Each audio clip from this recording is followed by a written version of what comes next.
Hi everyone, I'm Manuk Dusambaeva. I'm the marketing manager here at GPU Audio, and I'm joined by Jeremy here from NVIDIA. Jeremy, thank you so much for joining us here today. Certainly, thank you for having me.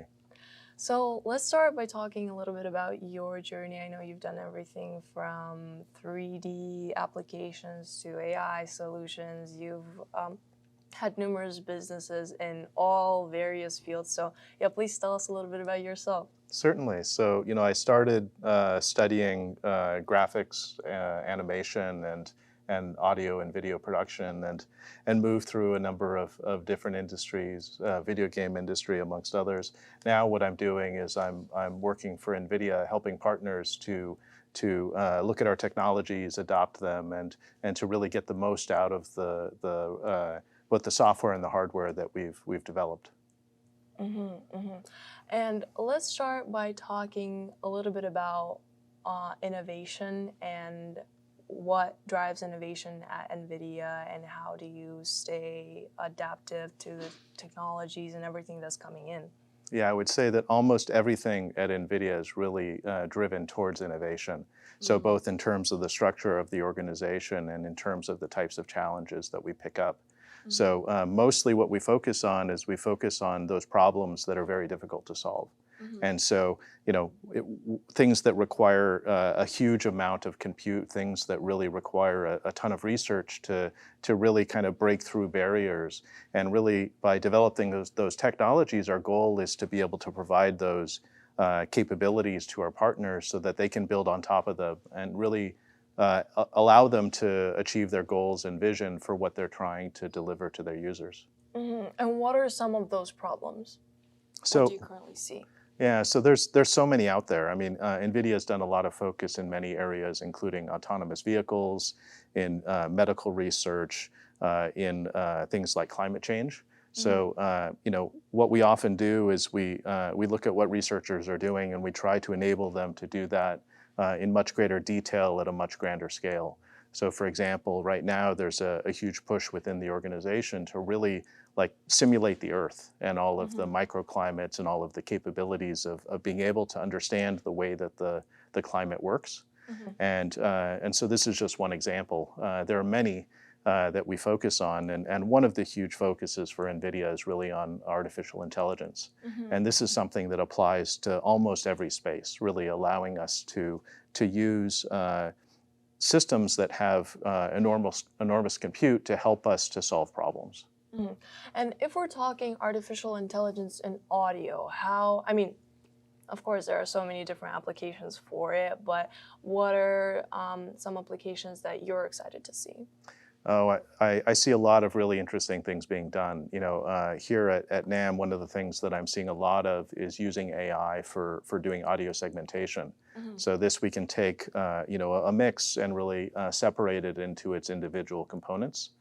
I also see AI for things like simulating particular sounds, for matching particular effects and audio sounds.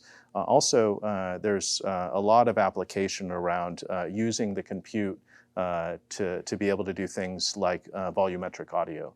So as you're moving around through a space, being able to get realistic audio, as a part of that movement. And you previously told me about GPT-3, kind of you could just give like a short description of what you want to have, like a picture drawing of, like a visual image of, and the model basically gives it to you.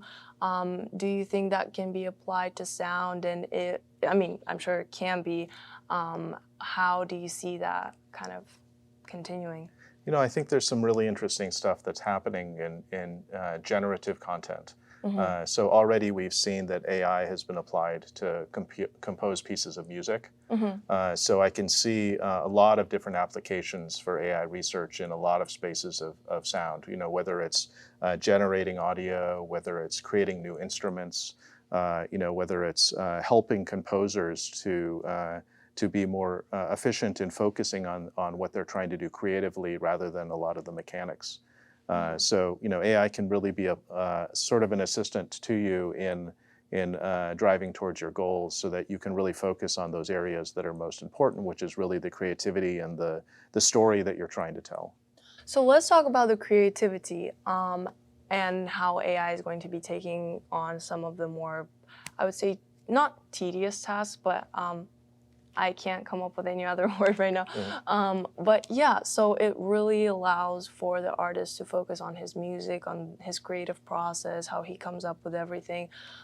So how do you think that is going to impact the way music is getting created, the way it's being distributed, the way it's being consumed?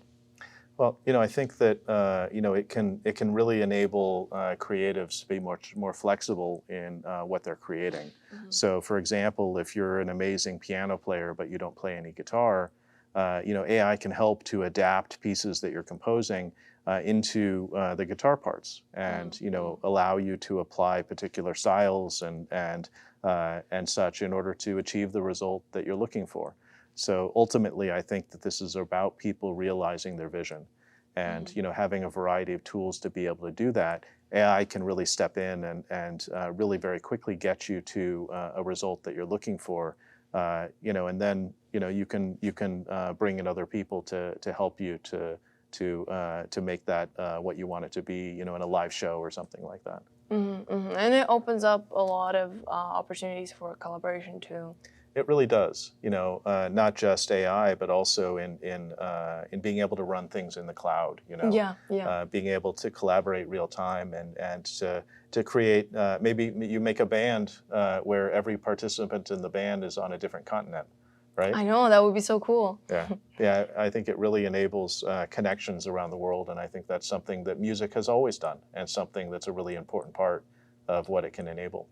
I'm really excited to see what comes next and all of the innovation that's going to come. And I also want to talk a little bit about NVIDIA's move into audio, and obviously it feels so natural just because it's a horizontal that goes along like so many verticals like gaming, video, and we could go on and on and on. But yeah, let's talk about that move into audio. Sure, yeah. So, I mean, NVIDIA is ultimately developing technologies that our partners can use in a wide variety of ways. So, for example, one of the partners that I work with is GPU Audio. And, the organization has been doing some really innovative stuff and taking advantage of the hardware that we've developed and the software that's on top of that to enable really efficient, really low latency compute on the GPU. And so, my role is really to make sure that partners can achieve what they want to be able to achieve. Already there's certainly been research that's been done within NVIDIA for doing things like using AI for doing denoising. So removing background noise so that what comes through is your voice really clearly. Or, for example, doing removal of reverb from audio. So AI can do this, in a way that maybe traditional methods of processing audio can't. So it's just becomes another tool in the toolbox that we're trying to make available to an ecosystem to be able to take advantage of and ultimately produce better results out of a variety of sources of audio content. And you primarily work with partners to realize their vision, but are you planning on top of onboarding and meeting and partnering with new startups in the field, are you planning to build any in-house audio solutions? Well, so NVIDIA also already does a lot of research in that space. So we have teams that are focused on creating AI audio models, but also we have teams that are very focused on language, for example. So this includes the ability to take speech and turn it into text, and then take text and turn it into speech that can come out in a realistic voice that's very easy to understand and comprehend. So, we're really trying to enable these really difficult technologies so that our partners can take advantage of them. And audio is a big part of where we're seeing the ability to take advantage of GPUs and AI in order to extend people's visions even further. For sure. And given that, where do you see NVIDIA in that field in a couple of years? I'm most excited about how these technologies are going to enable our partners to do really exciting things. It seems like things are moving so quickly that it's really hard to comprehend all of the possibilities of what's going to happen. So in 5 years, I'm sure that things are gonna be happening that are gonna just blow my mind. It's happening all the time already. So I'm really excited every time that I have a conversation with a partner and hearing about what they're working on most recently, and I feel really honored to be able to collaborate with them and to help to push the ball forward and to make things go further and further in creating tools for creative people to really, it's sort of this elusive thing that we all keep reaching for to be able to create closer and closer to whatever our vision is, and ultimately that's what we want to enable is to allow people to really, make things that are important to them. For sure. And as you said, there's so much coming, and it's really hard to predict what the next couple of years will be looking like. But could you make one prediction in terms of what are you feeling like will definitely or is likely to stay or to grow, and like how will that look like? Yeah, so I think one of the things that I'm most excited about in terms of the audio processing space is really making these capabilities much more broadly available. So even if I don't play an instrument, the ability to create something in software that would allow me to still realize some sort of song that I might have in my mind.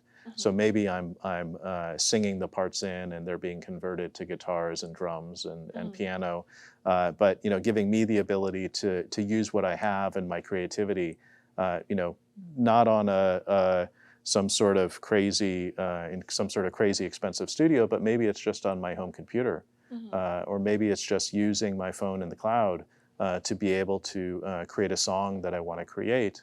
And ultimately to put that out there and make it available to friends or to millions of people around the world.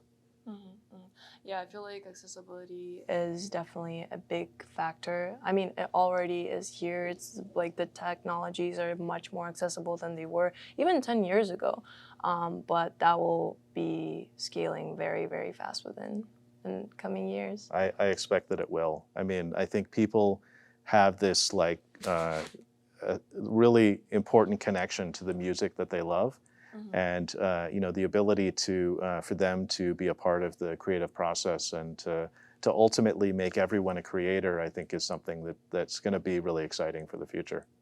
Yeah, and during one of the panels, a lot of the people are talking about how the line between being a creator and being a listener or consumer is really becoming almost invisible.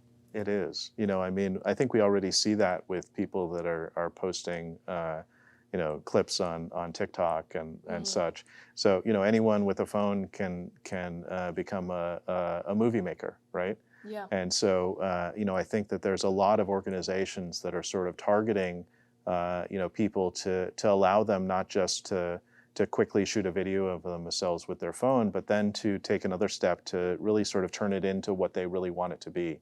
And whether that's the music or the video or effects or whatever they want to tell from a story perspective. I mean, this is ultimately what makes TikTok interesting is those things that sort of rise to the top that are really interesting stories. And it might just be 15 seconds, but there's something really interesting in that that they want to tell. And at the same time, there are also, I saw really popular videos, which is like, there's a girl that's like just bopping her head to the music, and it has 7 billion likes. So yeah, there's that too, but it really is exciting, and seeing how TikTok empowers creators and the whole accessibility factor and just everything that is to come is so exciting to me. And I'm really looking forward to all of the innovation, all of the technologies that are going to be coming in the next few years. Absolutely. Yeah, thank you so much, Jeremy, once again for joining us here. And yeah, thank you so much. Certainly, my pleasure. Thank you. Thank you.